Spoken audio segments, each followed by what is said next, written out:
Si Krishna at Balaram ay pumasok sa Mathura. Sinabi ni Akrura, "Aking mahal na Panginoon, ang lahat ng kamanghamanghang bagay na nangyayari sa mundong ito, maging sa langit, sa tubig o sa lupa, ay talagang lumalabas sa iyong universal na anyo. Kaya't nang makita ko kayo, anong kamanghamanghang bagay pa ang hindi ko nakita?"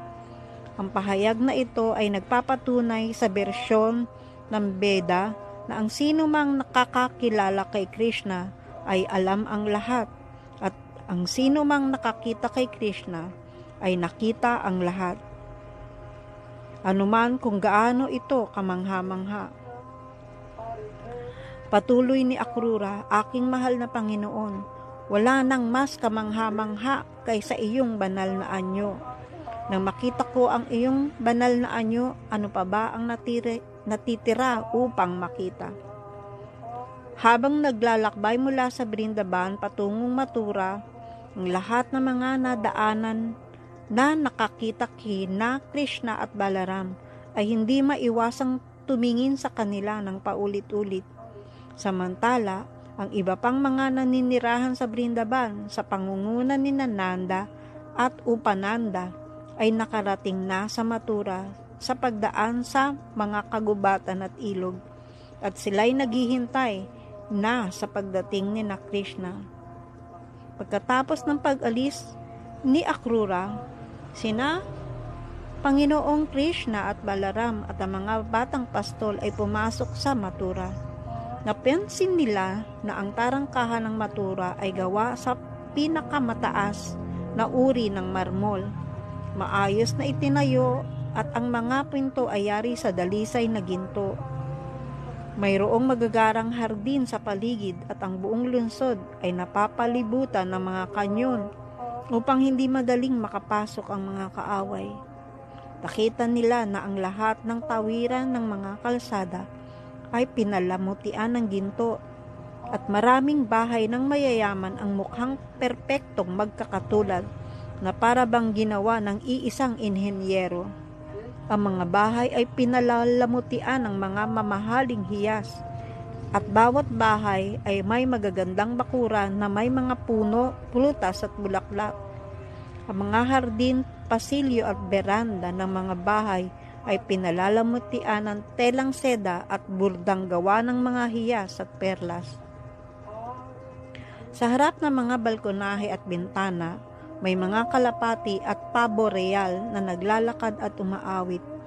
Ang mga tindahan ng butil sa buong lungsod ay pinalalamutian ng iba't ibang uri ng bulaklak, mga kwinta, sariwang damo at namumulaklak na rosas. Ang mga pangunahing pinto ng mga bahay ay nilagyan ng mga palayok na puno ng tubig, at ang halo ng tubig ay yogurt ay ibiniwisik sa paligid. Ang mga bulaklak na pinalalamutian ng nagliliyab na lampara ng iba't ibang laki sa mga pinto, at may mga sariwang dahon ng mangga at mga palamuti ng telang seda sa lahat ng pinto ng mga bahay. Nang kumalat ang balita na sina Krishna at Balaram at ang mga batang pastol ay nasa loob ng lungsod ng Mathura, nagtipon ng lahat ng mga naninirahan, at ang mga babae at dalaga ay agad na umakyat sa mga bubungan upang makita sila. Kanilang matagal nang inaasahan ang pagdating ni Krishna at Balaram, at sa kanilang matinding pananabik, hindi nila naisaayos ng maayos ang kanilang kasuotan. Ang ilan sa kanila ay nailagay ang damit sa maling lugar. Ang iba ay naglagay lamang ng pampaganda sa isang gilid ng mata, at ang iba naman ay naglagay ng kampanilya sa isang paa lamang, o nagsuot ng isang hikaw lang. Sa matinding pagmamadali, hindi man lang maayos ang kanilang sarili, ay nagpunta sila sa mga bubungan upang makita si Krishna. Ang ilan sa kanila ay kumakain ng tanghalian, ngunit nang marinig na nasa lungsod na sina Krishna at Balaram, iniwan nila ang kanilang pagkain. at nagmadaling umakyat sa bubong. Ang ilan ay naliligo, ngunit hindi man lang natapos ang kanilang paliligo. Tumakbo sila upang makita sina Krishna at Balaram. Habang dahan-dahang naglalakad at may ngiting nakakabighani, agad na inagaw ni Panginoong Krishna ang kanilang mga puso. Siya na asawa ng Diyos ng kayamanan ay naglalakad sa kalsada na parang isang elepante. Matagal nang naririnig ng mga kababaihan ng Mathura ang tungkol kay Krishna at Balaram at ang kanilang pambihirang mga katangian. Kaya't sila'y labis na naakit at sabik na makita sila. Ngayon, nang aktwal nilang makita sina Krishna at Balaram na naglalakad sa kalsada habang matamis na nakangiti, ang kanilang kasiyahan ay umabot sa sukdulan ng kaligayahan. Nang makita nila ito gamit ang kanilang mga mata, iningatan nila sa Krishna at Balaram sa kanilang mga puso at niyakap sila sa pinakadakilang hangarin. Ang kanilang mga ulo at buhok ay tumatayo sa kilabot ng kasiyahan. Matagal na nilang naririnig si Krishna, ngunit ngayon lamang nila siya nakita, at ang kanilang matinding pananabik ay tuluyang napawi.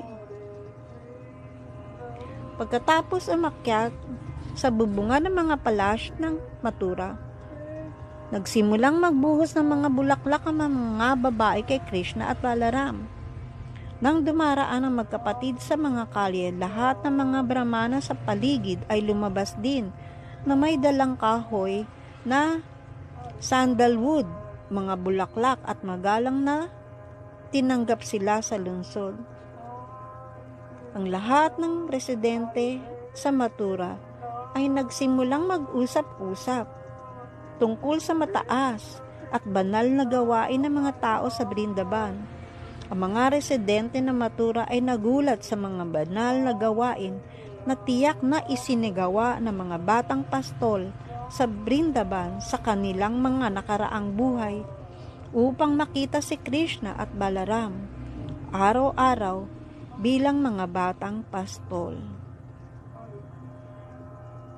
Haribol, Krishna, Balaram.